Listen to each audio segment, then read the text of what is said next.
ചേട്ടാ, ഞാൻ മാമ്പഴം പറിച്ചപ്പോൾ അതിൽ ആരാണ് ഗം ഒട്ടിച്ചത് എന്ന് എനിക്കറിയില്ല. എന്റെ കാലതിലൊട്ടിപ്പോയി.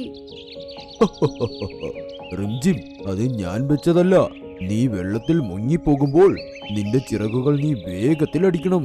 കാരണം നീന്താനായി നമ്മുടെ ചിറകുകൾ നമ്മൾ വേഗത്തിൽ അടിക്കണം, പറക്കുന്നതിനേക്കാൾ വേഗത്തിൽ. ഇപ്പോൾ കണ്ടോ, ഇത്രയും ഭാരം നീ ഇവിടേക്ക് എടുത്തുകൊണ്ട് വന്നിരിക്കുന്നു. ആഹാ, അതെ ചേട്ടാ, എനിക്കതിന്റെ ഓർമ്മ പോലും വന്നില്ല. ഞാൻ ശരിക്കും വെള്ളത്തിൽ നിന്ന് മുകളിൽ വന്നു. അങ്ങനെയെങ്കിൽ എനിക്കിപ്പോ നീന്തലും വന്നോ? അതെ, നിനക്കിപ്പോൾ നീന്താവുന്നതാണ്. ഞാൻ ഒരു തവണ വീണ്ടും ചെയ്തു നോക്കട്ടെ. ആ, ചെയ്തു നോക്ക്.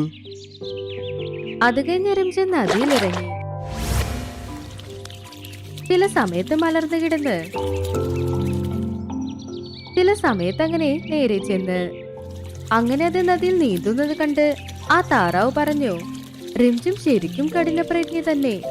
അതിനെ കൊണ്ട് പറ്റില്ല എന്നുള്ളത് തീർച്ചയായും യാതൊന്നുമല്ല. അപ്പ കൊക്ക് പറഞ്ഞു, പരിശ്രമിച്ച് അധ്വാനിച്ചാൽ നമുക്ക് എന്ത് വേണമെങ്കിലും ആകാം. അത് റിംജിം തെളിയിച്ചിരിക്കുന്നു.